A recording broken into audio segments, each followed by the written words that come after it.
ශ්‍රී ලංකාවේදී හා ඉන්දියාවේදී පැවැත්වීමට නියමිත 2026 පන්දුවර 2020 ලෝක කුසලාන ක්‍රිකට් තරඟාවලියේ තරඟ කාලසටහන ජාත්‍යන්තර ක්‍රිකට් කවුන්සිලය විසින් නිවේදනය කළා. ඒ අනුව තරඟාවලිය පෙබරවාරි 7 වෙනිදා සිට මාර්තු 8 වෙනිදා දක්වා පැවැත්වීමට නියමිත අතර තරඟාවලියට රටවල් 20ක් ක්‍රීඩා කරනවා.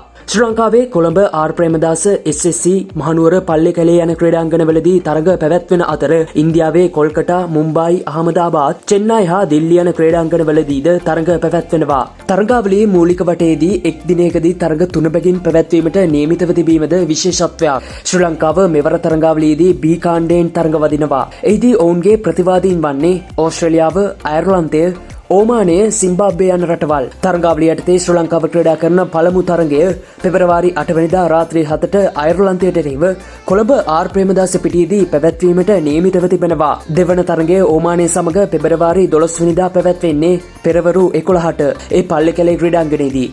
තුන්වන තරඟයේ ප්‍රබල ඕස්ට්‍රේලියානු කණ්ඩායම හා පැවැත්වීමට නියමිත අතර 16 වෙනිදා රාත්‍රී 7ට පල්ලේකැලේදී ආරම්භ වීමට නියමිතව තිබෙනවා. පෙබරවාරි 19 වෙනිදා පසුර 3ට ශ්‍රී ලංකා කණ්ඩායම මූලික වටේ අවසන් තරඟයට මුහුණ දෙන්නේ සිම්බාබ්වේ කණ්ඩායම සමගයි.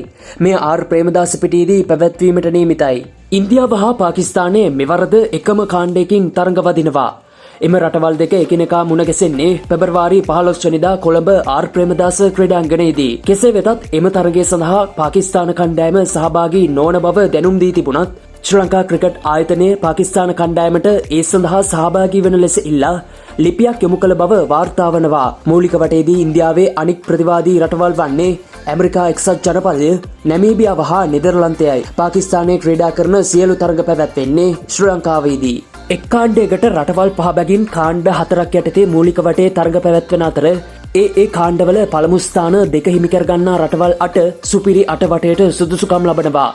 රටවල් 4 බැගින් කාණ්ඩ 2ක් යටතේ සුපිරි 8 වටේ තරග පැවැත්වීමට නියමිතයි. පළමු අවසන් පූර්ව තරගයේ මාර්තු 4 වෙනිදා කොල්කතාහිදී හෝ කොළඹදී පැවැත්වීමට නියමිත අතර දෙවැනි අවසන් පූර්ව තරගයේ මාර්තු 5 වෙනිදා මුම්බායිහිදී පැවැත්වීමට නියමිතව තිබෙනවා. අවසන් මහා තරගයේ අහමදාබාද්හිදී පැවැත්වීමට නියමිතව ඇතත් පාකිස්තානයේ සුදුසුකම් ලැබුවොත් එම තරගය කොළඹදී පැවැත්වීමට නියමිතයි. තරගාවලියේ දේශීය විකාශන අයිතිය සුප්‍රීම් නාලිකාව හිමි කරගෙන ඇති අතර ඩයලොග් පාරිභෝගිකයින් හට ස්ටාර් ස්පෝර්ට්ස් චැනල් අංක 68 සහ 120 නාලිකා මගින් හා 62 පපරේ නාලිකාව මගින් නැරඹීමට හැකි. පපරේ නාලිකාව මගින් සිංහල නිවේදනයක් ආරම්භ කර තිබීම විශේෂත්වයක්. පියෝ ටීවී නාලිකා අංක 315, 316, 40 සහ 41 මගින් සජීවීව තරගාවලියේ නැරඹීමට හැකි බවයි වාර්තා වන්නේ.